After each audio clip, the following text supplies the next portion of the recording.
Alright, the Wolves shot themselves in the foot to start the night because the Spurs assigned Fox onto Ant and Castle onto Jew, so those should have been inherent mismatches to attack, but they couldn't exploit advantages against those matchups.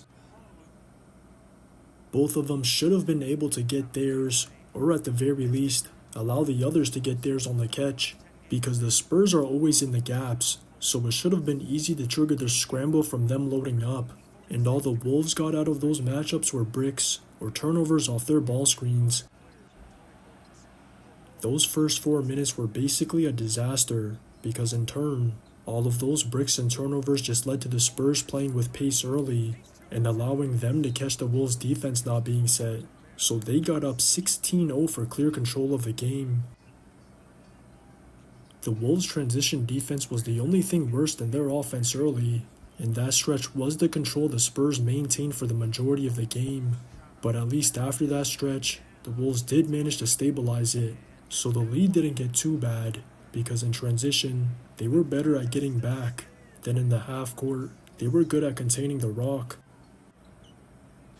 Every player was taking on their matchup, so a lot of the Spurs' drives turned from lays to sprays, because the Wolves weren't giving up anything easy, and that forced the Spurs to settle for a lot of jumpers, especially from deep.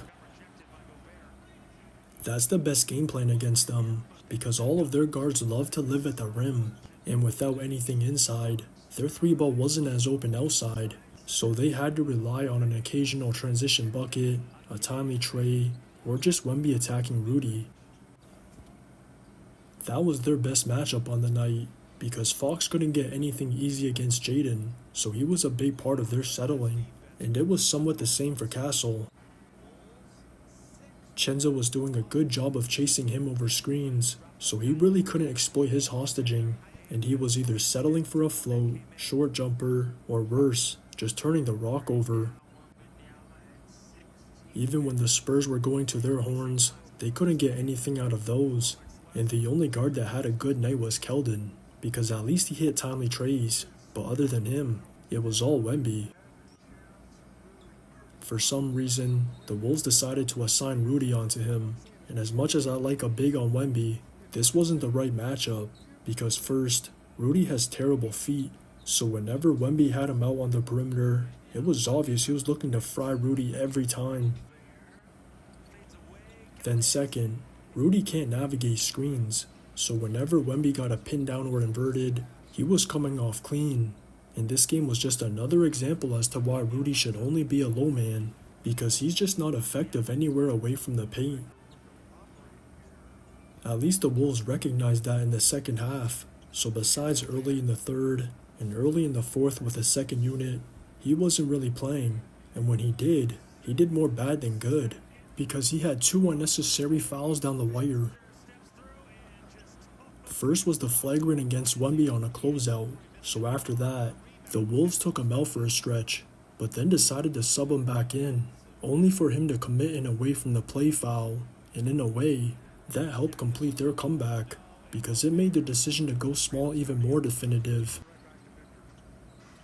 Defensively, Chu was the better matchup against Wemby, because he has better feet and the strength to get underneath Wemby's body, so he made everything difficult for Wemby offensively. Without Wemby scoring, and the others on the Spurs basically out of a rhythm, the Spurs gradually got walked down in the last 7 minutes of the fourth, but the Wolves' small ball wasn't just for their defense, because on the other end, it was a big part of their offense, especially in the second half. The only positive about Rudy being on the floor was them being able to exploit the Spurs' drop, because the Spurs always keep their bigs in that coverage, so at least they took advantage of that space in their screening actions throughout, but that wasn't enough to justify Rudy's minutes and the spacing they had without him. In transition, they were able to get runouts off their stops, then in the half court, they were able to play 5 out with Nas and Drew, because those two were forcing the Spurs bigs out of the paint, so Cornette and Wemby couldn't babysit it as often, and it made their rotations longer. Early on, the Wolves got them into foul trouble whenever they were late to the rim, then with more spacing, it made that even easier, because it was harder for them to help, and it created more closeouts. The Wolves were getting whistles on top of buckets, and Chenzo and Nas were responsible for timely trays, because with all that space, Ant and Ju were able to exploit matchups. When it wasn't the other scoring, it was one of them two, and down the wire, Ju was even able to get on the O-boards, because with the Spurs bigs out of the paint, they weren't in a position to clean glass, so he kept crashing to get inside positioning against the Spurs guards. One of them was even against Castle, and that wasn't the only time he finally got to exploit Castle on him, because on Ant's go-ahead, he was able to create the wide open lane for Ant to get to his float.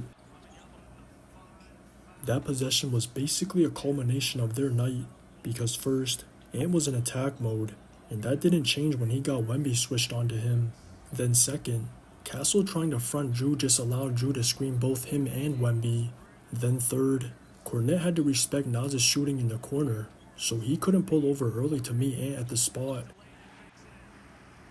On that end, it was the perfect summary of their offense. Then on the final possession, it was the perfect summary of their defense, because Drew was able to lock up Wemby. Then Fox missed a decent look from deep the way he was all night. And I'm not usually a fan of small ball, but sometimes it does pay off. Just watch the tape. Fox for the win! No good! And the Timberwolves survive.